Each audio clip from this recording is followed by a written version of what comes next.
Hello, welcome to Jet Mathematics. I remain your host, Milton Ebiwari John. In our previous class, we looked at how we can find the length of the hypotenuse or the longest side of a right-angled triangle. In today's class, we'll be using the Pythagoras Theorem as well to get the length of one of the legs of a right-angled triangle. Alright, so we have an example on the board.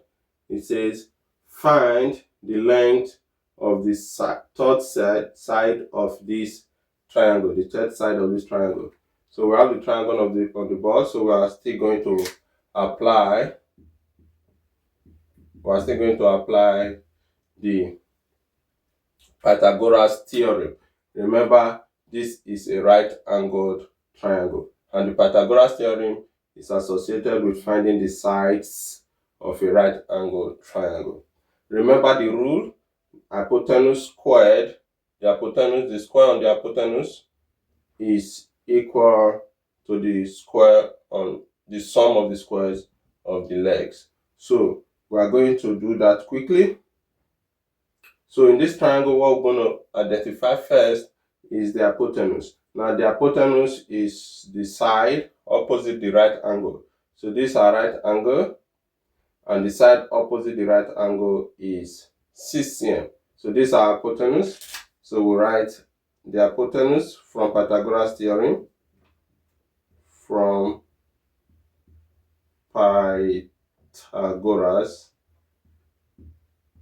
Theorem. So here becomes the hypotenuse, which is, we square it, 6 squared is equal to, then any of the legs, so we take this s squared, and then plus is the sum, plus 5 squared. Okay, so at this point we just do our normal algebraic calculation. So we have here 36 is equal to s squared plus 25. So we collect like terms. So 25 goes here. You have 36 minus 25 is equal to s squared. So this gives us that s squared,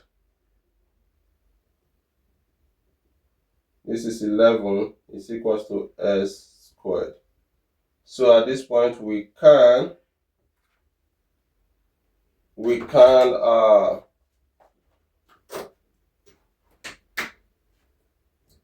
take the square root of both sides, and so we have the square root. Remember, it's going to be the positive square root is equals to x.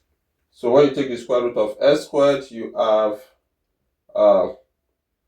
x, and then the positive square root of 11 is this.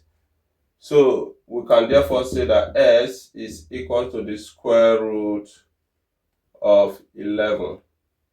We can therefore also write it in decimal number, and that will give us something around 3.32 centimeter, if I'm correct. I don't know. Something like that. Okay, so this is how you basically calculate for any of the legs. The same step, that is how you go about it for any of the legs. Okay, so this is how you calculate for the legs of a right angle triangle. So that will be all for this class. Thanks for being a part of today's class.